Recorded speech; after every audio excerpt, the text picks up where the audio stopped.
Tá só conectando a Gabi. Assim que ela conectar. Olá, Oi, boa Gabi, noite, Túlio. pessoal. Tudo bem? Boa noite, gente. E, bom, eu vou abrir aqui, Gabi, aí já te passo a palavra.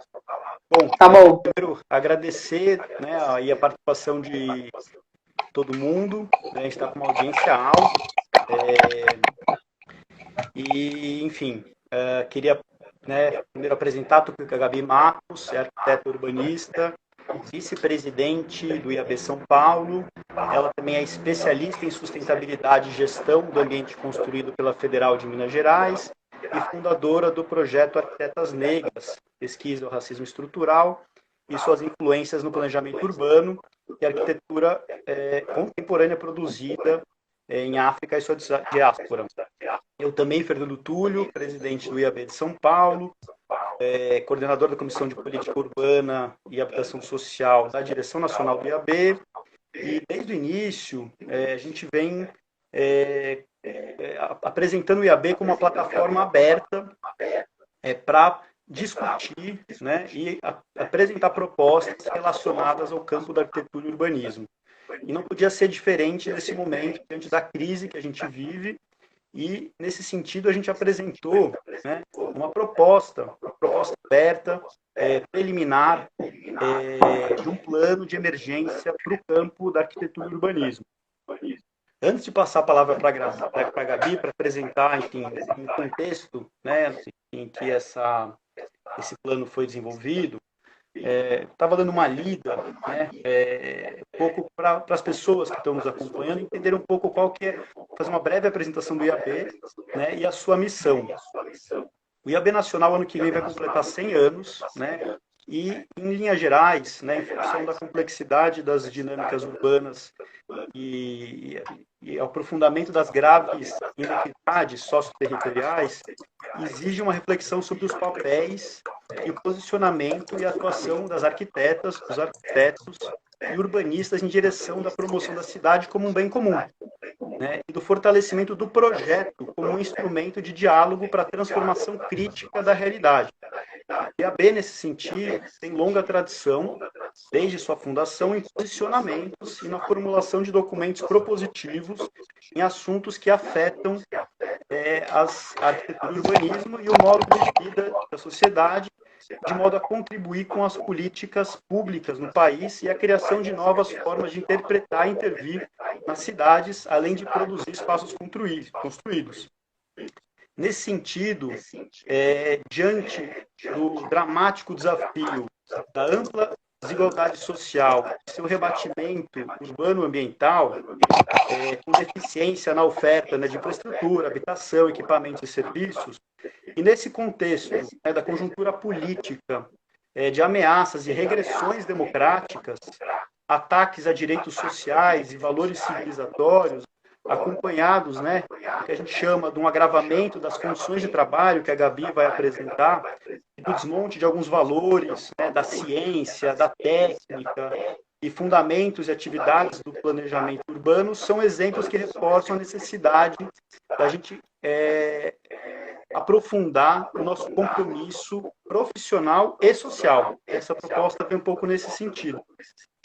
Túlio, Oi. deixa eu te interromper só um minuto, que o pessoal está falando que seu áudio está com eco. Eu não Eita, sei por quê. Vamos fazer um teste? eu acho que será que ele não sai no seu telefone e aí depois grava de novo? Eu tô de fone. Hum, Será que é? Não sei. Deixa eu ver se eu cancelo o meu. Eu consigo cancelar o meu. Não tem jeito, né, de cancelar o meu microfone enquanto você tá falando. deixa eu ver, eu posso, ver se melhorou.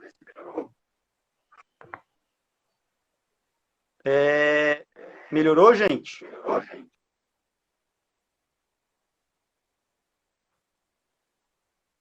Vamos esperar alguém responder. Putz, o problema, o pessoal tá falando para eu colocar fone. O problema é que esse celular ele tem um adaptador novo e aí Você tá aquela sem fone. maluquice. É, Faz o seguinte, Gabi, toca um pouco mais, eu vou tentar aqui me virar com um novo fone. Pode ser? Tá, pode, tranquilo. Tá. Então, só para avançar na questão eu estava apresentando um pouco o IAB e o seu papel, né, a missão, e aí ia te passar, então, para apresentar um pouco o contexto em que essa proposta foi desenvolvida. Tá bom.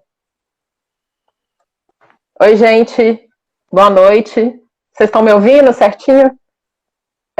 Então, como o Túlio estava dizendo, a nossa ideia construindo esse plano foi, na verdade, pensar em como pensar a nossa situação nessa atual conjuntura, né, enquanto arquitetas e arquitetos, né, nessa situação de isolamento, e também para pensar em como transformar isso também em uma ação que fosse mais ligada com as questões de ATIS, enfim, a gente traçou alguns eixos para lançar o plano, né, para pensar no plano.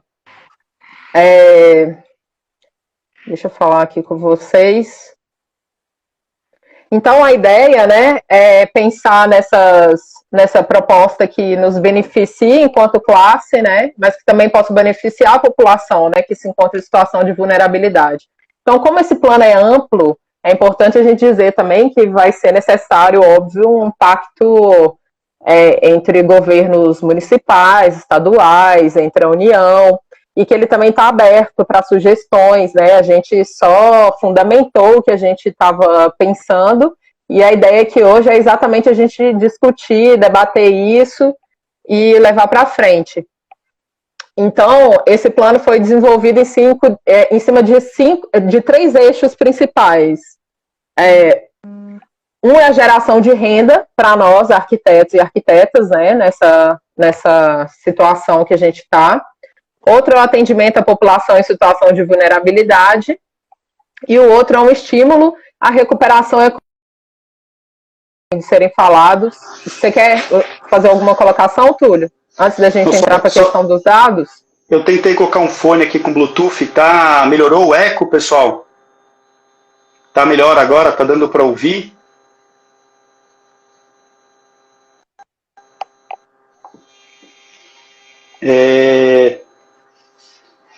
Vai tocando, Voltou, Gabi. gente? Eu não estou escutando o Túlio. Tá, só um minuto aqui.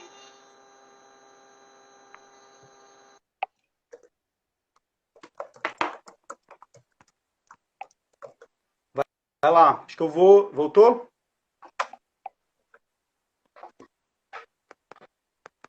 Agora voltou? Ok.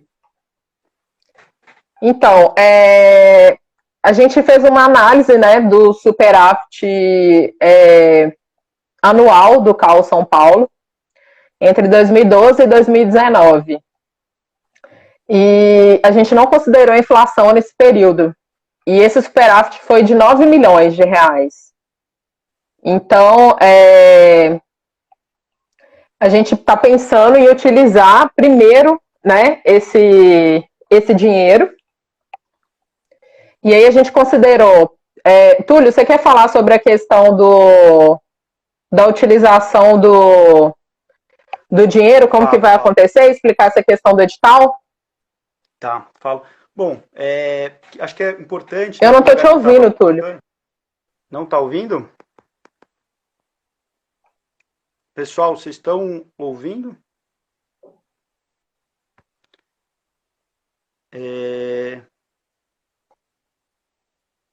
Eu acho que, pessoal, vocês confirmam aqui? Estão ouvindo?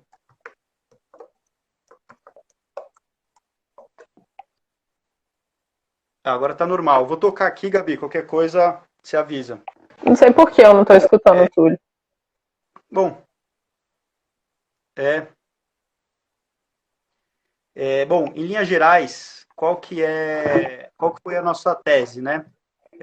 Nesse momento de crise, tem acontecido um debate, sobretudo do ponto de vista macroeconômico, sobre qual que é o papel do Estado. né? Em linhas gerais, se a gente pudesse resumir, em várias cidades, em vários países do mundo, a gente vem observando soluções que tentem garantir condições de emprego, né, para que as pessoas, de fato, possam não sair de casa, mas, ao mesmo tempo, tenham condições de subsistência, e o Estado dando um apoio, sobretudo para as pequenas, né, e médias empresas, para que elas não quebrem nesse período e a gente possa, então, ter um processo de recuperação econômica, né, diante de uma perspectiva da situação melhorar. Aí, nesse sentido, a gente percebeu que, como o IAB, historicamente, só para a gente dar um exemplo, em 1963, Tá no Rio de bom. Janeiro,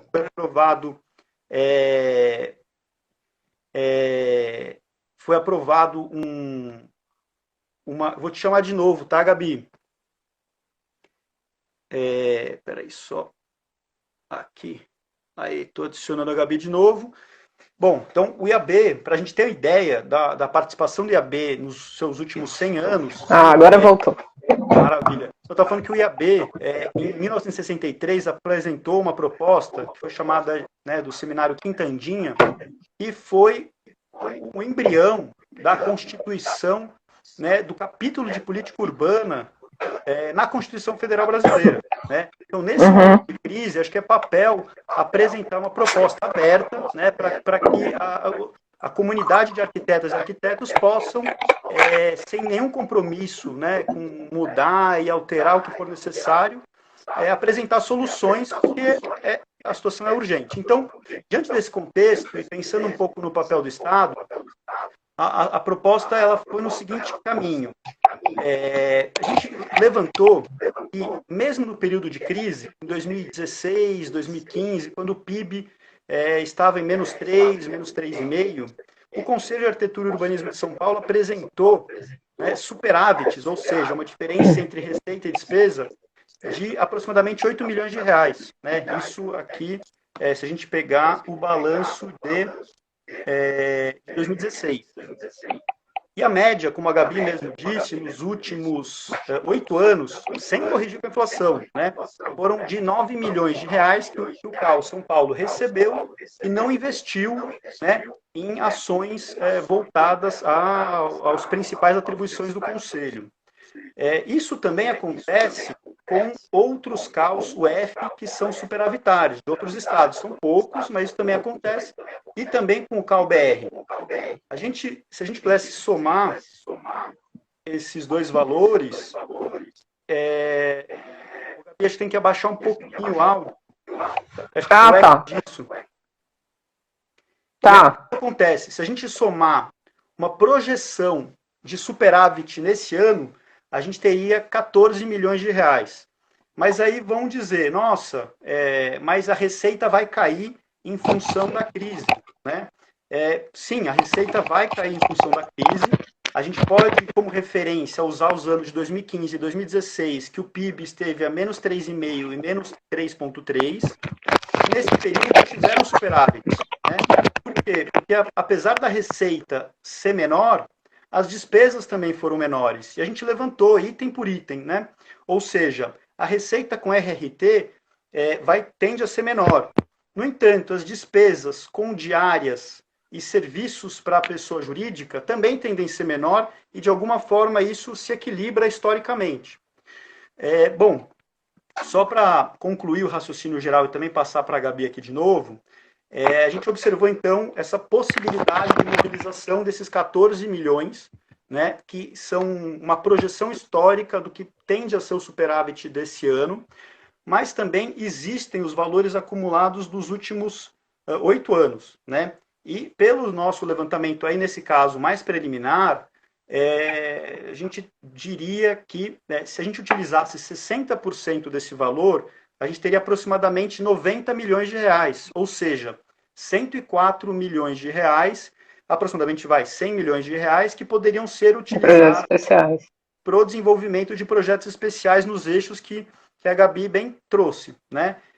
Qual que é o único empecilho do ponto de vista jurídico, mas não é um empecilho tão complexo? É que existe uma regra que os superávites dos anos anteriores, ele precisa ser investido em patrimônio, né? Não pode ser investido em receitas com recursos humanos e tudo mais. Mas o que acontece? Tem uma regra específica que permite que esse recurso imobilizado do superávit dos anos anteriores, ele pode ser investido até 25% em projetos especiais. Qual que foi a nossa proposta e qual que é o cálculo? Que é para debate, gente, uma proposta aberta, né? Que a gente pudesse só esse ano utilizar 60% desse montante, o que daria 90 milhões de reais.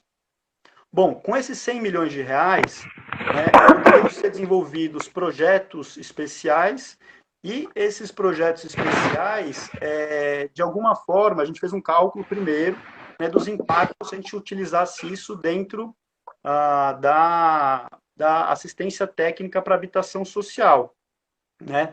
E só apresentando os últimos dados, e aí para a Gabi também complementar com outros índices, se a gente calculasse uma média de R$ 4.500 por projeto, esses 104 milhões virariam 23.111 projetos especiais. Que se isso fosse assessoria técnica, e em média pelo IBGE 3,15 pessoas moram por domicílio, seriam 72.800 beneficiados. Se a gente conseguisse fazer uma parceria com os municípios brasileiros, com o governo do estado, e a gente tem dialogado, depois que a proposta veio, muita gente tem procurado o IAB, né, com 500 milhões aproximadamente, a gente conseguiria gerar na cadeia produtiva da construção civil cerca de 21.730 empregos com dados da FGV. Gabi, isso, enfim, uma proposta bem em linhas gerais, não sei se você pode complementar. Eu gostaria só de complementar algumas coisas aqui em relação a alguns dados que foram levantados pelo próprio CAU São Paulo agora em março, por conta do mês da mulher. E aí que é interessante da gente conseguir também entender como essa proposta poderia afetar também a sociedade como um todo, não só na questão de arquitetos e urbanistas. Por quê? O IBGE, em 2010, lançou um dado muito importante que diz que 37, hoje em dia, atualmente, 37,3% de mulheres são as chefes de família. Então, assim, considerando que na nossa profissão nós somos de 114.107 arquitetos e arquitetas registrados, nós somos 65.445. Não, desculpa, gente. Nós somos 114 mil, na verdade. Registrados são 179.552. Desse total, nós somos 114 mil. Isso é equivalente a 63,5%. Então, nós temos uma profissão majoritariamente feminina, né? E aí, levando em consideração também como as mulheres estão sendo afetadas por essa crise, a gente entende também que a gente, com esse plano emergencial, a gente movimenta essa cadeia e transforma esse plano também num plano preocupado com a questão da mulher na sociedade pós essa pandemia de coronavírus. E aí também eu acho que é interessante depois, mais para frente, quando a gente for debater, se a proposta for avançando e a gente for debater a questão do edital, né, quais são critérios, igual já foi levantado aqui, quais seriam os critérios para os arquitetos e as arquitetas acessarem, né, esse benefício e tudo mais, eu acho que a gente também tem que ir recortando questão de gênero, questão racial, é o meu ponto de vista, lógico, né? Mas isso tem que ser construído de uma forma coletiva, entendendo também que nós mulheres somos atingidas de uma forma diferente, normalmente já na sociedade e ainda mais agora, né? Depois dessa pandemia. Tá. Ô, Gabi, só complementando, né? Acho que isso que você traz seria um parâmetro para constar num edital de emergência. Isso, é isso. A nossa proposta, que é preliminar, para debate, ela focou na possibilidade do CAU realizar aquilo que ele já faz, né? Que é lançar editais, né? Tem Sim. editais grátis, tem editais de patrocínio.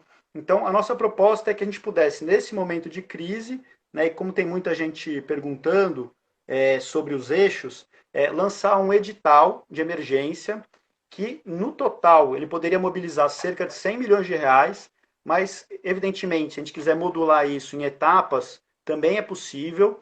E, como a Gabi disse, e eu estou respondendo aqui em função de algumas perguntas, ele está focado em 3 eixos. Geração de renda para arquitetas e arquitetos, né, atendimento à população e demandas, né, apresentada por municípios e estados prioritárias, e também um terceiro eixo, que é o estímulo à recuperação econômica, especialmente na cadeia da construção civil.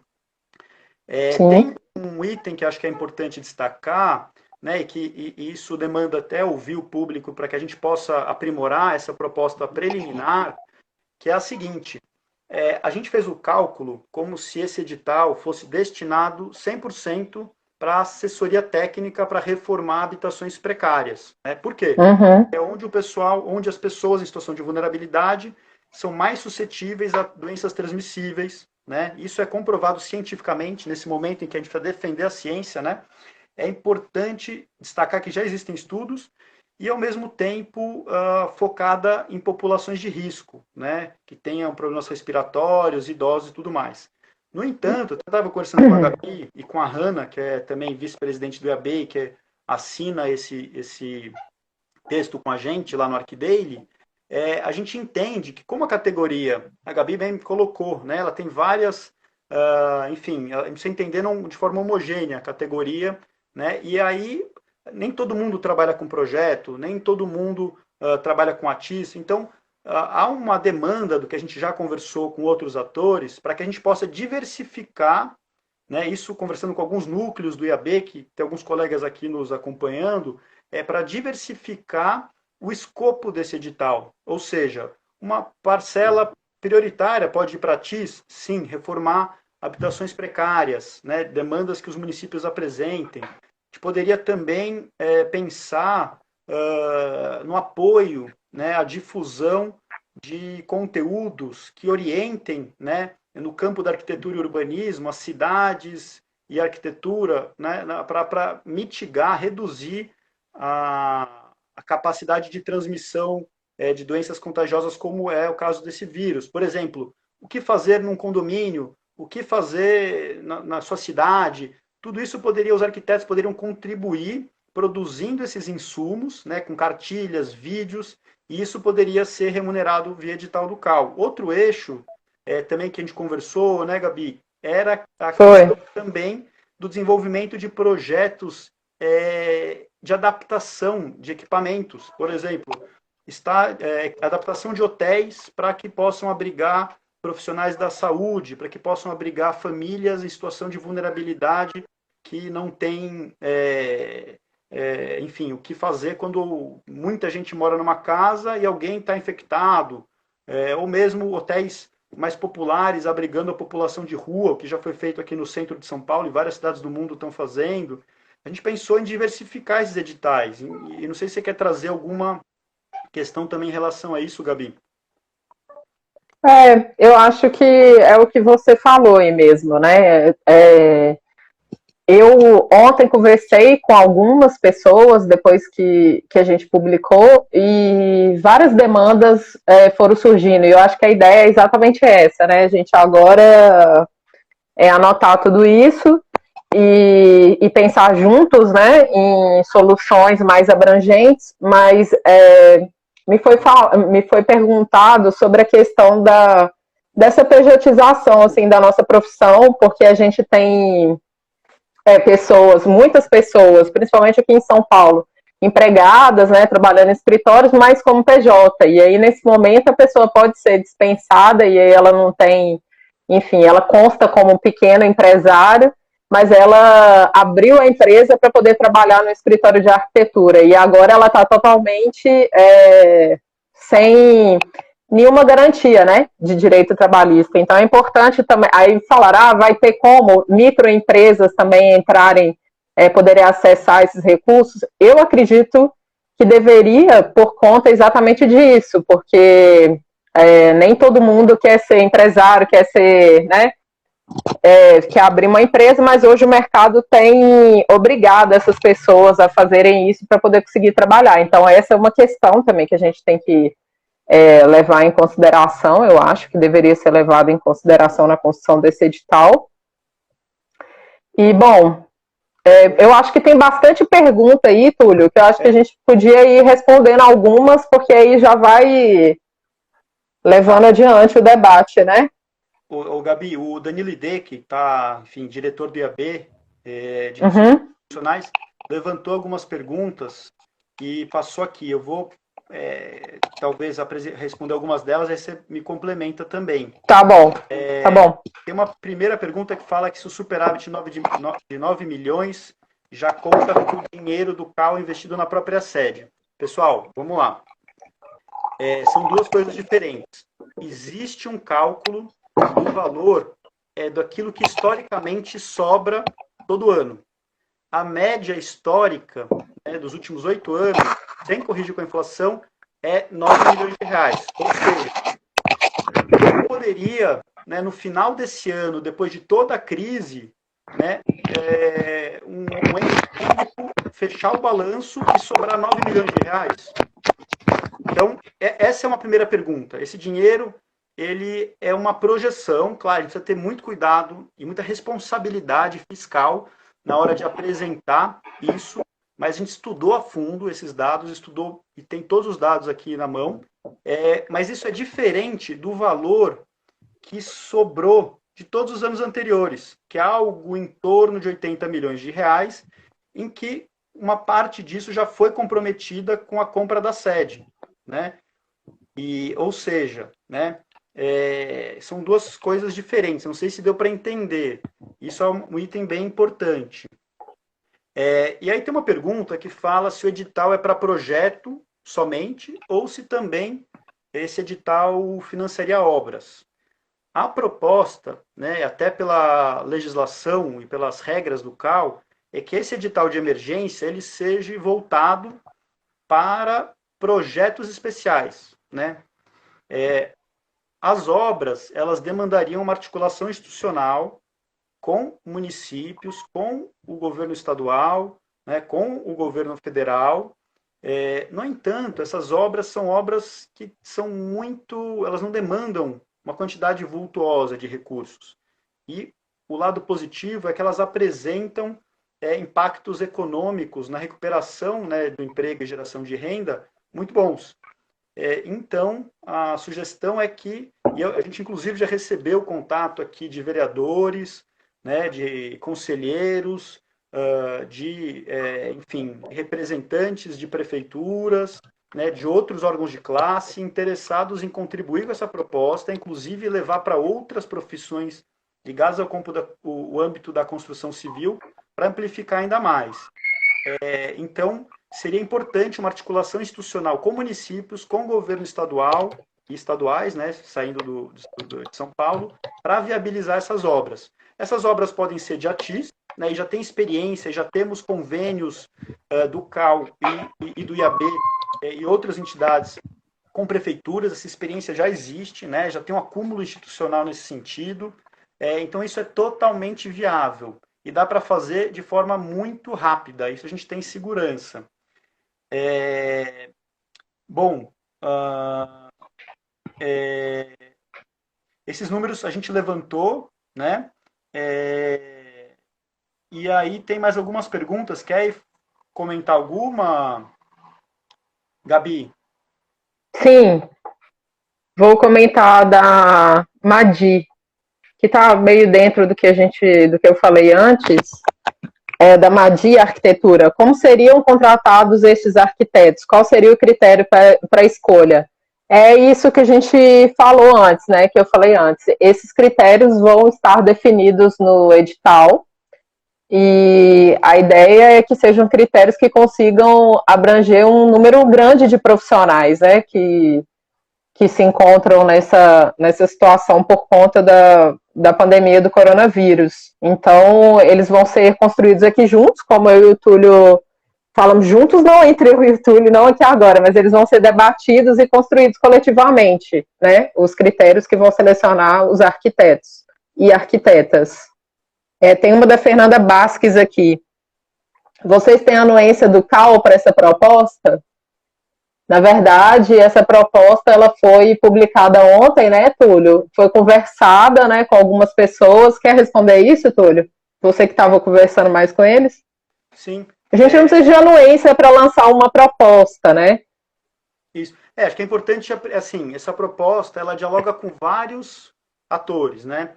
Primeiro, a nossa sugestão é que ela seja, é importante, que ela possa ser debatida no âmbito do CEAL, que é um colégio das entidades de arquitetura e urbanismo, ou seja, o IAB junto com a FENEA, com a FNA, com a ASBEA, né, com a BAP, com as várias entidades, com o CAL. Esse é o fórum que a gente está dirigindo essa proposta, que pode ser aprimorada, detalhada, é o ambiente que a gente entende que poderia ser responsável por gerir e planejar, né, a aplicação desse plano emergencial. Tem um diálogo importante com o CAL. A gente pretende enviar a proposta formalmente, depois de realizar um conjunto de debates, né, esse é o primeiro, com outros especialistas, e aí, a partir disso, né, discutir a implementação do edital. No entanto, a gente também está dialogando com os outros entes federativos, né? Estamos dialogando com prefeituras, com o governo do estado, né? Dialogando com outras entidades que atuam no campo da construção civil, que se mostraram bastante interessadas.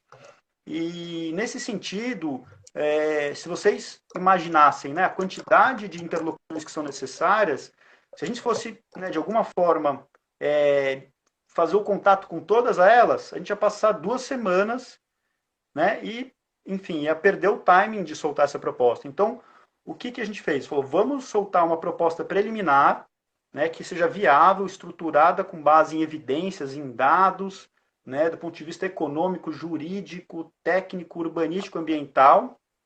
E a partir daí a gente ouve a sociedade, né, teve uma discussão importante ontem já com os núcleos do IAB aqui no estado de São Paulo. Várias ideias interessantes surgiram, né, tem várias colegas e vários outros membros das diretorias dos núcleos aqui acompanhando a gente e também vão sistematizar essas propostas, né? E ampliar, já tem sugestões aí de ampliar para outras ações. E também, essa é uma primeira live de outras, com outras pessoas que a gente pretende fazer ao longo dessa semana e também da próxima, para discutir. Essa proposta, também tem uma pergunta aqui, se ela é só para o estado de São Paulo. A nossa ênfase no levantamento de dados ela se deu no estado de São Paulo. A gente levantou com muito cuidado todos os dados do estado de São Paulo, né? E aproximadamente 50% dos recursos que a gente entende que estariam habilitados a serem investidos, aqueles 100 milhões aproximadamente, quase 50% são do estado de São Paulo. Então a gente entende que tem uma importância estratégica. Mas, de alguma forma, a gente também apresentou, né, um panorama mais geral, né, considerando dados aí do Brasil todo, diante da crise não afetar só o estado de São Paulo, a crise afeta o país.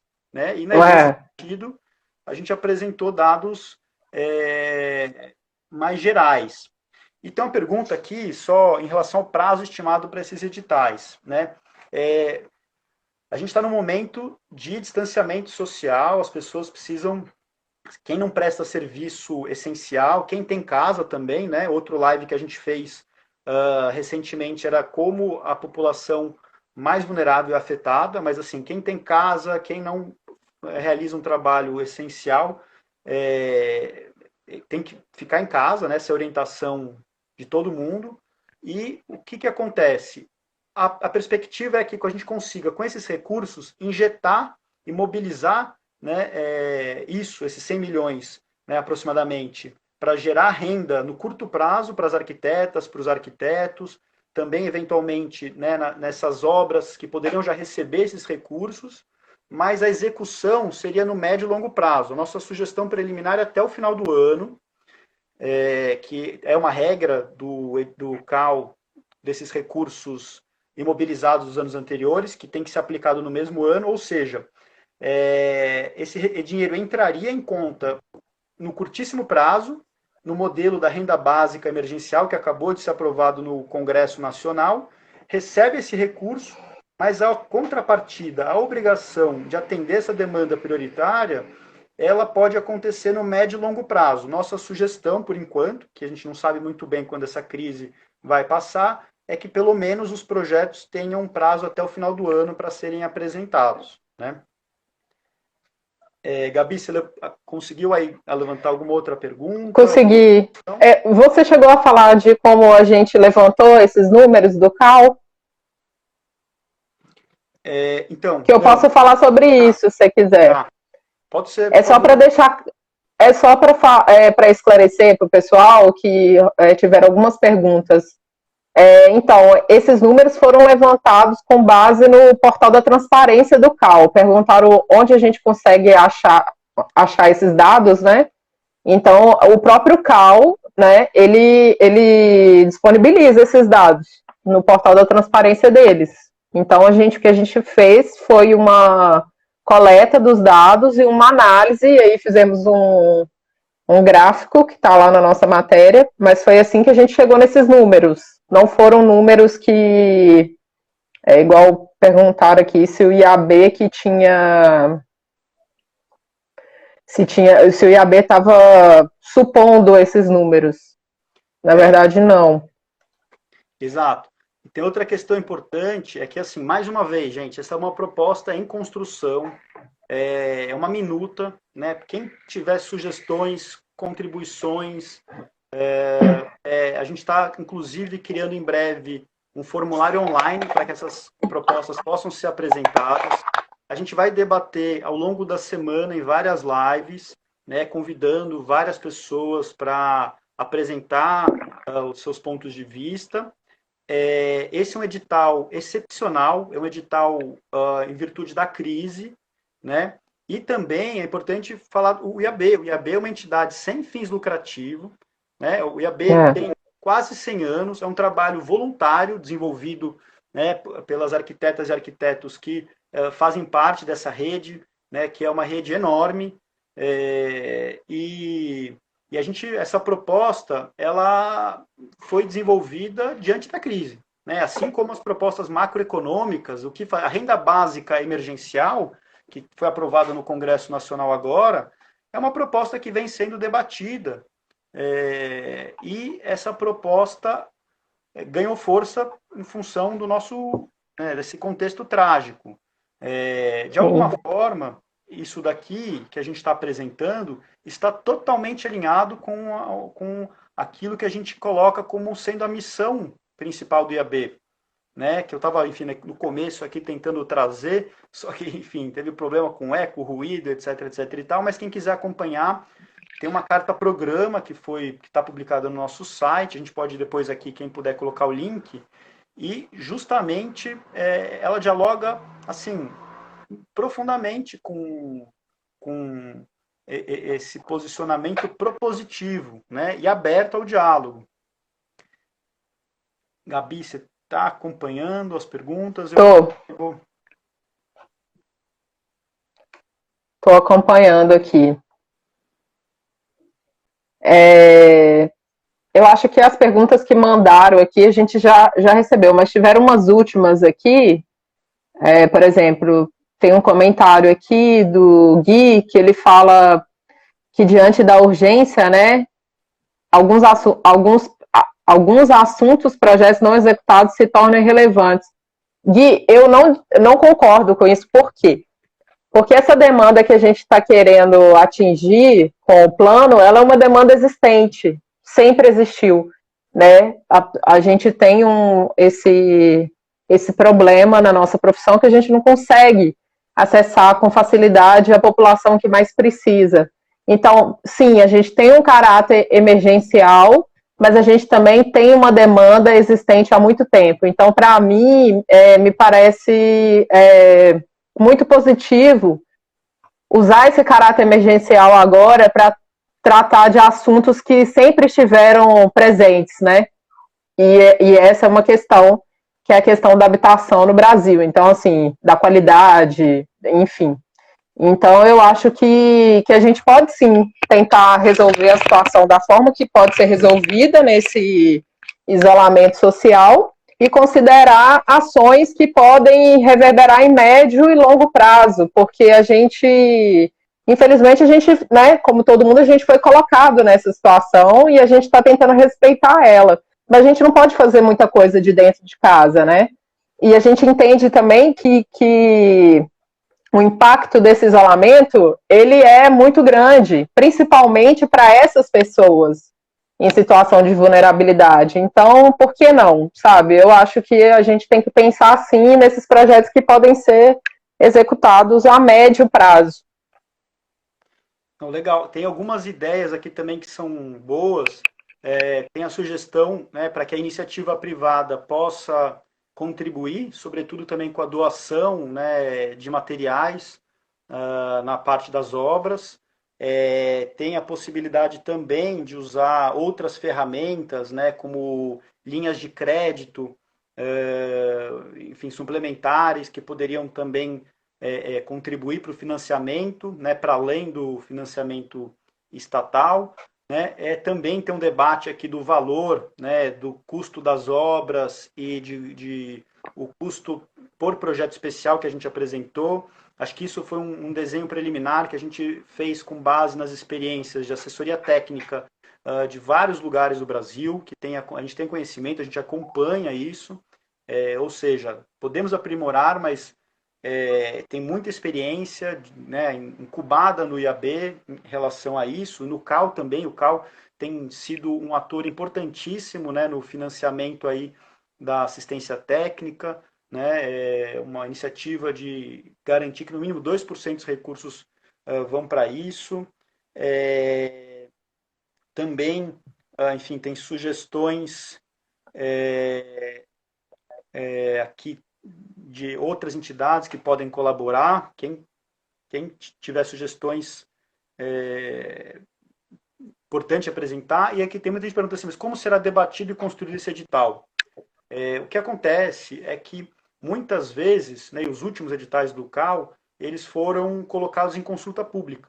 Né? Então, acho que seria interessante, né, a gente amadurecer, dialogar para verificar a viabilidade, né, técnica e aprofundar, detalhar esses números, essas questões, e eventualmente o CAL poderia lançar aí sim uma consulta pública, falando aqui do CAL São Paulo, né, para então, enfim, consolidar esse edital de emergência e tentar aí o quanto antes, né, colocar o bloco na rua.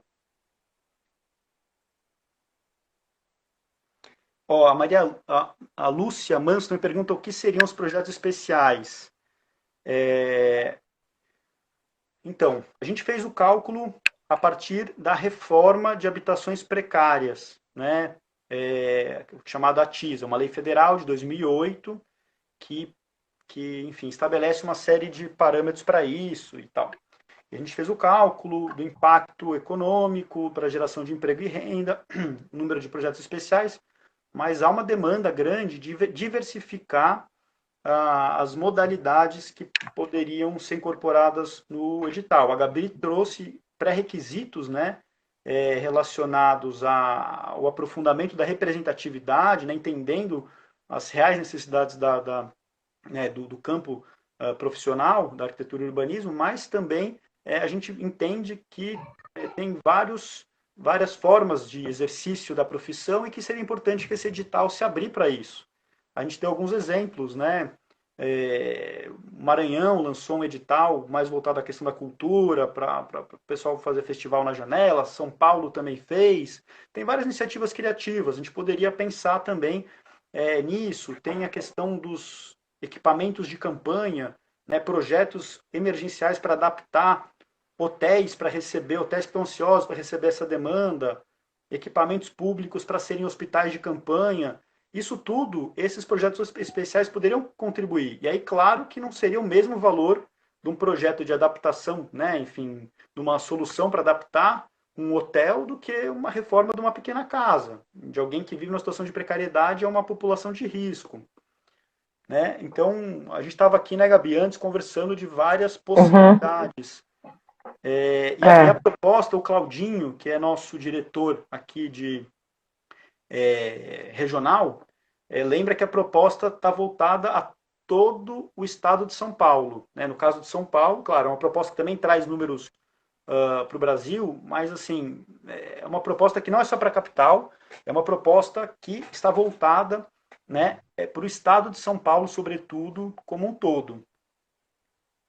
Mas eu acho importante a gente ressaltar, né, Túlio, que apesar dela ter sido voltada aqui para o estado de São Paulo, ela é um modelo, né, que a gente entende que pode ser facilmente, claro, dadas as devidas proporções e os incentivos dos governos municipais, estaduais, etc., mas pode ser aplicada em outras regiões. Então, assim, não é um modelo exclusivo de São Paulo, né? Ele poderia ser aplicado em outros lugares, considerando as devidas proporções das outras regiões, né?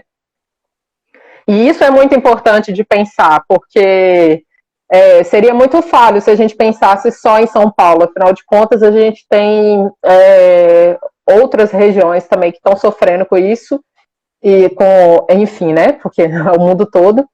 Mas pensar numa coisa que só funcionasse para São Paulo, eu acho que não seria muito interessante, né? O Gabi, só complementando, o IAB também está apoiando, IAB de Minas, né? IAB São Paulo, inicialmente, depois isso foi discutido nacionalmente e foi aprovado o apoio de uma proposta, né, que ela é chamada Quartos de Quarentena, que tem como objetivo, né, difundir propostas para que os hotéis ociosos possam ser adaptados temporariamente, né, para permitir o isolamento social dos mais vulneráveis. Tem muitos médicos, ou enfermeiros, enfermeiras, enfim, pessoas que trabalham com serviços essenciais e que precisam sair de casa, e essas pessoas têm muito medo, né, de poder transmitir, enfim, ficarem adoecidas, né, e transmitir isso para suas famílias. Então, o que acontece? Os hotéis, eles seriam ótimas estruturas para acolher parte dessa população que trabalha com serviços essenciais e, nesse período, então, eles terão que ser adaptados. Então, o IAB Nacional tem apoiado essa proposta, né? A gente vai lançar uma campanha junto com Minha Sampa e várias outras entidades hoje aqui para São Paulo, mas Minas já soltou isso daí também. E esses projetos especiais poderiam contribuir com esse tipo de adaptação. Então, isso é uma questão importante, mas não só para receber, né, a população que presta serviços essenciais, mas também a população mais vulnerabilizada. Por exemplo, a gente fez uma discussão aqui sobre a Cracolândia na semana passada, né? E aí foi apresentada a possibilidade dos hotéis populares, como já tinha acontecido num programa aqui da Prefeitura de São Paulo, pudessem receber a população em situação de rua com acompanhamento terapêutico, né? Não adianta só também colocar a pessoa numa situação de vulnerabilidade dentro de um cômodo, precisa ter todo um trabalho, né, para garantir que, enfim, a pessoa tenha condições mínimas de sobrevivência, né? Então, assim, esses projetos especiais, eles podem ser aprimorados. Sim, com certeza. Túlio, falta 10 minutos para a gente acabar, que eu acho que a gente poderia fazer umas considerações finais, né? Ou então dá tempo também, talvez, de uma última pergunta. Tá. Tem um colega que eu não sei o nome, mas assim, queria só fazer uma ponderação, que tá uma sigla aqui. Acho que assim, gente, é muito errado. Tava ontem, não sei quem viu Roda Viva, mas é muito errado a gente falar de vírus chinês, né? A gente vai estigmatizando e isso é muito ruim, né? Ele até deu um exemplo que eu achei interessante, o vírus de Brasília, porque Brasília que acabou. Gente, não é por aí, acho que a gente precisa. Esse é um momento de solidariedade, é um momento de coesão, é um momento de união, né, em torno, né, da apresentação e discussão de propostas que preservem as vidas, que promovam, né, a geração de emprego e renda, sobretudo para aqueles mais vulnerabilizados, né? Então, assim, a gente precisa, nesse momento, né, não entrar nesse tipo de discussão que acaba gerando, enfim, problemas. Então, acho que é super importante tomar cuidado, né? Isso, acompanhando o Tem Roda Viva, é um assunto que ficou muito... um termo que acho que é importante a gente evitar de usar. Eu acho, com certeza, Túlio, com certeza. Eu acho importante a gente dizer que esse modelo, ele me parece um modelo apto a virar uma prática profissional, uma relação entre o profissional e o conselho. Porque, lógico, agora a gente tem esse caráter emergencial por conta da pandemia, mas quem precisa, onde precisa chegar esse trabalho, essa demanda sempre existiu. Então, me parece que é interessante também pensar isso como uma nova forma de atuar do arquiteto em parceria com o conselho, em parceria com os governos, e aí a gente talvez consiga também se aproximar mais de uma prática mais social e mais justa da nossa profissão, né? Assim, talvez a gente consiga colocar uma parcela grande, dessa vez, pela primeira vez, uma parcela grande de arquitetos e arquitetas trabalhando em prol da sociedade, sabe? Então, assim, eu estou muito otimista com isso, eu tenho recebido mensagens boas e também muita gente participou hoje com sugestões e perguntas, que eu acho que isso tudo a gente só enriquece muito a discussão, né? Então, eu queria agradecer a oportunidade de dizer que o IAB está aberto para receber essas sugestões, sempre esteve, essas e outras. Não deixa de seguir nosso Instagram, porque é por lá que a gente está divulgando todas essas lives, né, Túlio? E vão acontecer algumas, né, nos próximos tempos. Sim. E complementar, então, né, o agradecimento pela participação de todas e todas, que esse é um debate público, né, é uma proposta, como a gente falou inicialmente, preliminar, ela está embasada em dados, esses dados foram levantados no portal da transparência, o foco do levantamento dos dados foi o estado de São Paulo, mas a gente quis também mostrar um pouco uma perspectiva nacional em função, né, do alcance dessa crise, uma crise global. A gente, aqui a diretoria, várias pessoas estão acompanhando o debate, sistematizando uma série de contribuições, acabaram agora também de falar de concursos públicos, como que a gente, enfim, pode trazer outros aspectos em relação a isso, né? Também tem um debate legal aqui, a PACA sugere também de outras entidades de classe, as engenharias, serviço social, enfim, mas assim, agradecer muito, né, a participação de todas e todos. Sim. Enfim, a gente tem recebido várias sugestões, né? Acho que a situação ela de fato, ela demanda uma situação drástica, ela demanda, enfim, que a gente consiga formular aí no curto prazo soluções emergenciais, né, com responsabilidade, Sim. com base em dados.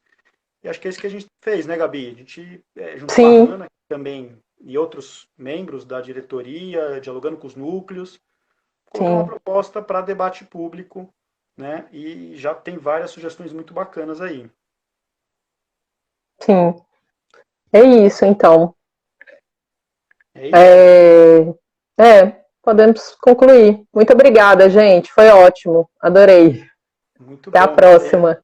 A gente em breve, então, divulga aí outros lives que terão com convidados e convidadas para também discutir essa proposta a partir de alguns temas específicos. Então tá. Com Valeu, Gabi. certeza. Boa Tchau, noite. Túlio. Obrigada. Tchau, gente. Boa noite. Tchau, gente. Boa noite. Se Até mais. cuidem. Se cuide. Até. Até.